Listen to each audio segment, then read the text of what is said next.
Үй өртөнүп кетип, жардам сураган мурдагы депутат Ыргал Кадыралиева сынга кабылды. Бири аны кубаттаса, бири уяткарды. Ушундай адамдарга таң калам, аман калганыңызга сүйүнбөйсүзбү? Муктаж деп колунда жок, ден соолугу начар адамды айтат. Сиздин 8 бир тууганыңыз туруп, 3 этаж үйүңүз болуп, жардам сураганыңыз уят го дейм. Эч бир адамга жаман күн каалабаймын. Муктаж кылбасын деп пикир калтырса, башкалары тилемчилик кадимкидей эле көрүнүш болуп калды го дейт. Ал айрымдары Кадыралиеванын намыскөй айымдардын катарына кошуп, жардам бергиси келбегендер унчукпай эле өтүп кетсин дейт. Бул айым аябай намыскөй айымдардын катарын толуктайт. Эми банктеп сурагандар аябай көп экен. Ошолор үчүн жазып койду да, бергиси келбегендер жөнөтүп кете бергиле. Силерден эч ким сураган жок. Кырсык каш кабактын ортосунда баарыбыздын башыбызга түшүшү мүмкүн деген пикир калтырган. Эскерте кетсек, 10 ноябрда Бишкектин Акынбаев көчөсүндө жайгашкан турак үйдөн өрт чыккан. Өрттөнгөн үй мурдагы депутат Ыргал Кадыралиеваныкы экени маалым болгон. Ал учурда элдин жардамына муктаж экени айтууда.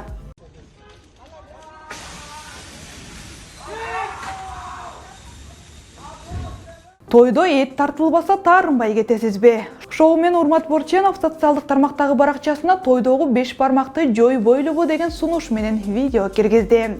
Тасмада тойду экиси арзан өткөрсө болорун айтат. Анын айтымында 3 бөлүктөн турган тойдун 3-чү бөлүгүн алып салуу керек.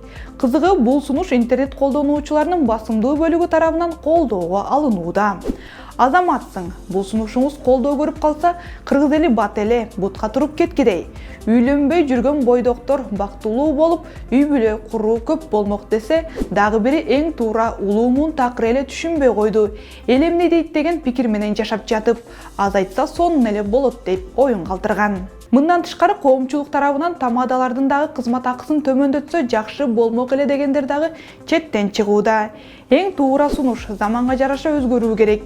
Мени кыжалат кылган дагы бир суроо: тамадалар эмнеге мынча көп акча алышат? Бардык даяр нерсеге келип, аппаратура, микрофон баары тойканадан. Дайым айтып жүргөн каалоо тилектерин айтып жатып, 20 миңден $1000 чейин алышат экен. Ушул моментти да көтөрүп койсоңор жакшы болмок дешүүдө.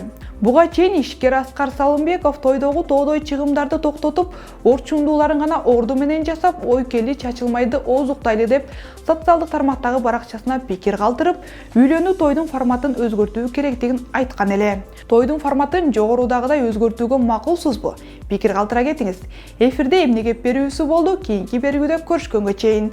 Нурпресс чындыктын изи менен.